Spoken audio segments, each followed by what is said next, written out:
Good morning class. बेटे आज हम करेंगे पार्ट 5 है आपका संज्ञा, ठीक है, पेज नंबर 19 पे। बेटे संज्ञा को इंग्लिश में नाउन बोलते हैं, ठीक है, और पंजाबी दे विच इसनूं बोलते हैं अपन नाव, ठीक है, मीनस के नेम। ओके, देखो किस तरह हुंदी है, किन्ने तरह की हुंदी है, आपां पढ़ते हैं सारा। मनु और तनु पढ़ने जाते हैं, ठीक है। मनु और तनु जो है बच्चों का नेम है, ठीक है। देखो जो मनु और तनु है वो बच्चों का नेम है, ठीक है।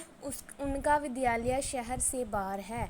विद्यालय भी किसी का नेम है, ठीक है, हम स्कूल को विद्यालय बोलते हैं। उनकी किताबें थैली में हैं। बुक्स का भी हमने नेम रखा है, ठीक है। ऐसे थोड़ी हम बोल देते हैं कि ये बुक्स है, ठीक है, इसका एक नेम है ना, उसे हम बोलते हैं संज्ञा, ठीक है। जैसे बच्चे इसकी डेफिनेशन देखो, किसी व्यक्ति, प्राणी, वस्तु, स्थान तथा भाव के नाम को संज्ञा कहते हैं, ठीक है। किसी भी व्यक्ति का नेम हो, किसी प्राणी का नेम हो, किसी भी वस्तु का नेम हो, किसी भी स्थान का नेम हो, ठीक है, उसे हम संज्ञा बोलते हैं।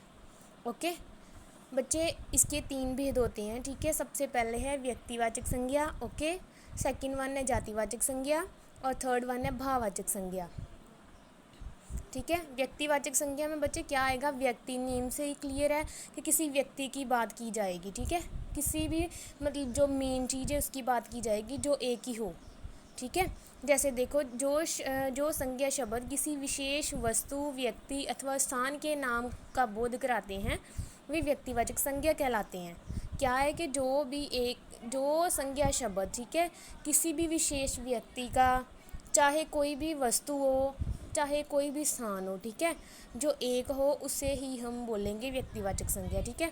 फॉर एग्जांपल देखो नरेंद्र मोदी, ठीक है, नरेंद्र मोदी एक ही है, ठीक है। रामायण भी एक ही है, ताजमहल भी एक ही है, उसे आप बोलोगे व्यक्तिवाचक संज्ञा, ठीक है। जैसे मैंने बोला कि व्याकरण भारती की बुक, ठीक है, व्याकरण भारती की बुक भी एक ही है, ठीक है, उसे आप बोलोगे व्यक्तिवाचक संज्ञा। ओके बच्चे, नेक्स्ट वन है जातिवाचक संज्ञा, ठीक है। बच्चे जातिवाचक संज्ञा से जो किसी भी प्राणी, कोई भी वस्तु हो, कोई भी स्थान हो, ठीक है, उसकी जाति का बोध कराई, उसे आप बोलोगे जातिवाचक संज्ञा, ठीक है। फॉर एग्जांपल देखो बंदर, ठीक है, उन कितने सारे बंदर हैं, ठीक है, सभी बंदरों को हम बंदर ही बोलते हैं, ठीक है।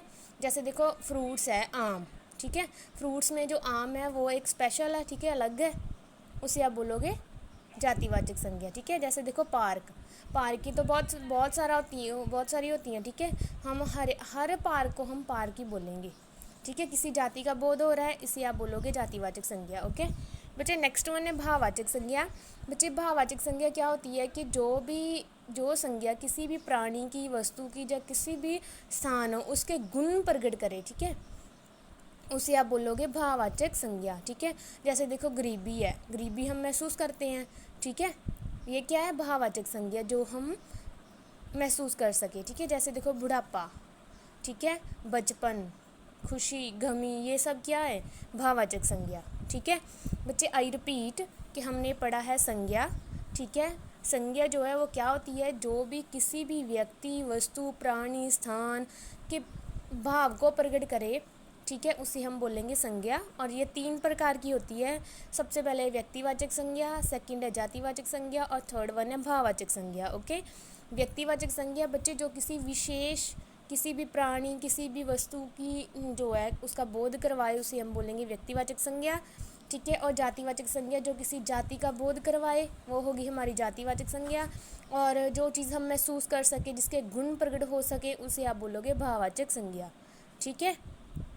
ओके बेटे, बच्चे ये पढ़ लेना ये आपने, ठीक है। संज्ञा की डेफिनेशन क्या है, उसके कितने भेद हैं और तीनों भेदों की डेफिनेशन प्लस उनकी एग्जांपल्स, ठीक है। ओके बेटे, thank you, have a nice day.